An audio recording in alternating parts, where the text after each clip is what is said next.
Okay, we're live. Good morning, everybody. We're here at the Schiele Museum. My name is Keely Zimmerman. I'm the live animal manager, and this morning we're going to do our first creature feature on leafcutter ants. Now, if you're joining us right now, please feel free to say hello in our comment box.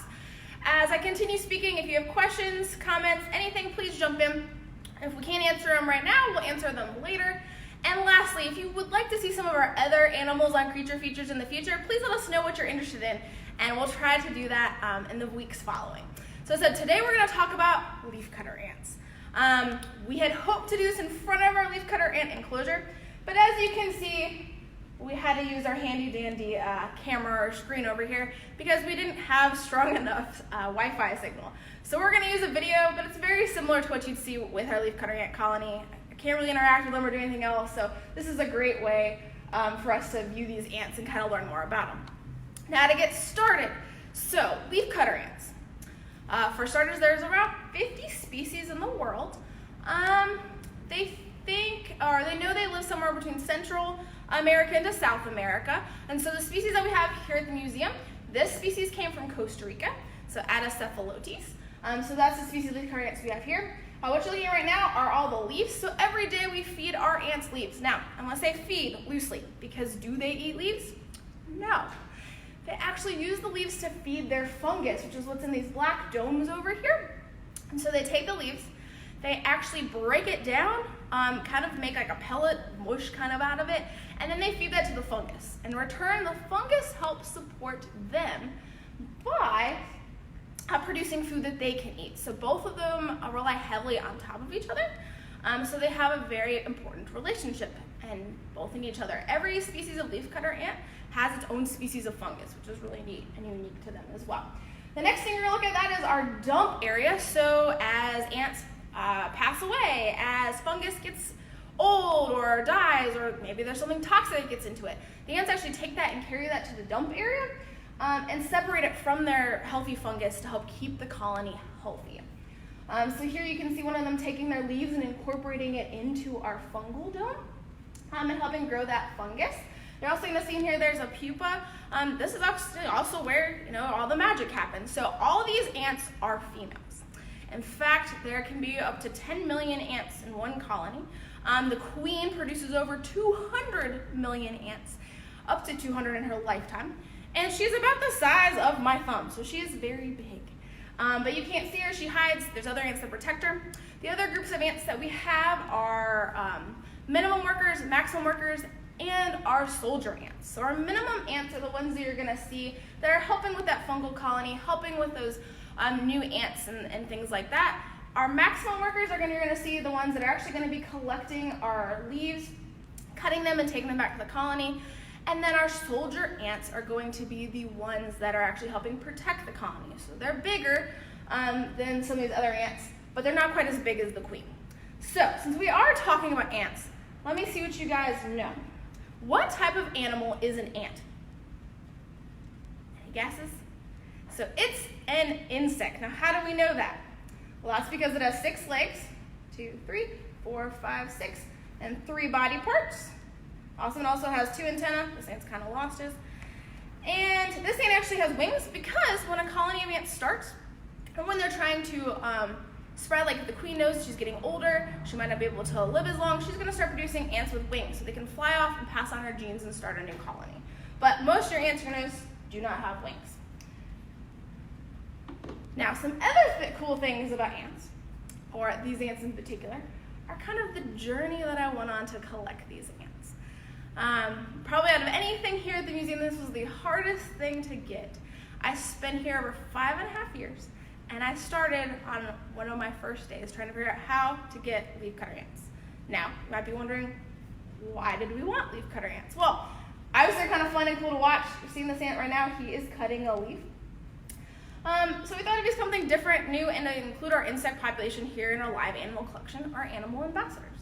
So what I had to do is it took over a year just to get the permits to allow me to have these ants, because the U.S. wants to know where are these ants so that they aren't destroying all of our plants here. And then I had to go to Wisconsin to pick them up. Now, so these ants came from Costa Rica, though. So we had a graduate student from the University of Wisconsin-Madison travel all the way to Costa Rica, collect these ants, bring them back, And then I went to Madison, Wisconsin to learn how to take care of them and bring them back here. And yes, I flew with them on a plane. They were in a duffel bag. They went through security and everything, and they were my carry-on item to make it back here to the Schiele Museum. Now we've had these ants for a little over, or almost 2 years now. So what we're hoping is they continue to develop more of that fungal colony that you saw at the beginning and grow that. So there's some great things about ants. Anyone have any questions? So we'll answer a few. So you might be wondering, we're looking at this ant cutting a leaf, but how does it cut leaves? So they actually have kind of like teeth. So they have mandibles. In their mouth, it's actually kind of like a V-shaped palate, and it's sharp. What it does is actually help cut that leaf, as you can see what this ant's doing. Now the younger ants cut the leaves. As that palate wears out, they'll actually introduce or bring in newer ants to continue cutting those leaves, and those older ants will be the ones moving the leaves. So notice after he cuts this leaf, some other ants will help pick it up and bring it back to their colony. So no, they do not actually have teeth. Let's see, so talk about how many ants can live in a colony. We don't know how many live in our colony currently, but we do have, as I said, a queen. Lots of ants in there, and we're hoping to continue growing. How many are there in the colony? Total? We don't know. There are too many ants. Now, how many ants can be in a colony? They say up to 10 million at a time, but as I said, the queen can produce over 200 million in her lifetime. So they continue to do jobs and things like that, and then when they pass away, so they go back to that graveyard or that dump area. So they're continually cycling and growing. And again, remember, they are all female, so woman power. Do they sleep? Do they sleep? Not that I know of. They're constantly active even when we're not here. We do have cameras on them on the exhibit, so we can see that. I've been here at night. They're still moving around. They're still doing things. So I don't know if they really take a break maybe, but I'm sure they're being told to keep working and keeping their colony healthy. What kind of leaves do they like best? So great question. That does depend on the species of leafcutter ant. Now ours in particular tend to be one of the most accepting species of leafcutter ant. They'll take almost anything we give them as long as it's not waxy. So think of like a rhododendron or a magnolia. Those really waxy leaves they don't like. They're harder to cut. Or an evergreen. So anything deciduous. So a bunch of green leaves like this. However, we found that they really like privet leaves. And luckily for us, that is an invasive species. We can find lots of it on our trail, which is where we get our leaves from. And that's what we use to give to our ants. How long does the queen ant live? Great question. So she can live anywhere from 15 to 20 years. Now, we don't know how old our queen is, so we're not sure how long we'll have this colony. But since it was collected fairly young, since they do better traveling if they're young, and then we took it afterwards, after it about established for about a year in Wisconsin, we assume, or we're gonna guess around 5, and hope that we'll get about 10 years out of this colony. And do the other ants live about that long as well? So no, the queen is what lives the longest. A lot of the other ants, because they are working constantly, moving around, the turnover on those ants is a lot greater. And is the queen winged? What does she look like? So the queen is not winged. Actually, she would have had wings when she first started out, and then they fall off. She is a different color. So if you look at kind of ants, they're a little brown. They're a little bit, so like kind of like light brown. She's almost a velvet, like maroon color. I saw her when we transported them. On occasion, she'll come out to the side of her pod or dome she's in, so we'll get a chance to see her. But she is literally about almost the entire size of my thumb. So they can get up to 22 millimeters in diameter. So guys, take out a ruler, see what that is, see if you can convert it to inches. But that's about how big she gets. So she's huge. Another cool thing is the dome that she lives in actually has something on it to keep her inside of it. Because if any of these other ants get out, they're not going to make it long. But if the queen gets out, she's going to be able to establish a colony here, and we don't want that. So part of our permits require us to have an excluder device. So she's stuck in a certain pod, and I know she's always in that pod. How long does it take for ants to cut something?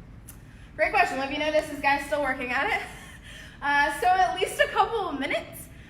They use pheromones actually to help show other ants where their leaves are. So when we first put in leaves, in the mornings, which we do every day, it does take them about 30 minutes to really start finding those leaves and cutting them. And then they'll work on, we do 30 grams of leaves a day. They'll work on that throughout the entire time that we're here, so about 8 hours. And so you notice he's almost done cutting, or she, excuse me, almost done cutting out that leaf section, and then they'll take it and carry it back to their colony. Okay, awesome. A few other cool things. So do I have to clean out their enclosure? It's a great question. Yes. So in the wild, what would happen is that dump material, they'd dig a hole or find a hole, they'd put it in there, and then when it got full, they'd cave it in, be done with it, make a new one. Obviously, they can't do that in captivity here at the museum. So that dump material, we do have to take a shop vacuum. We do have to vacuum it out every so often to keep them healthy. They don't always want to dump where we want them to, so sometimes if it's getting close to their healthy fungus, we'll go ahead and vacuum it out as well. We have to keep that food chamber clean because we don't want bad bacteria to grow, although the ants are very good at knowing what's toxic. They can take toxic plants and actually make it non-poisonous to the fungus. That's pretty cool to help them grow. So every day we're doing some sort of cleaning on the enclosure. Sometimes it's more than others.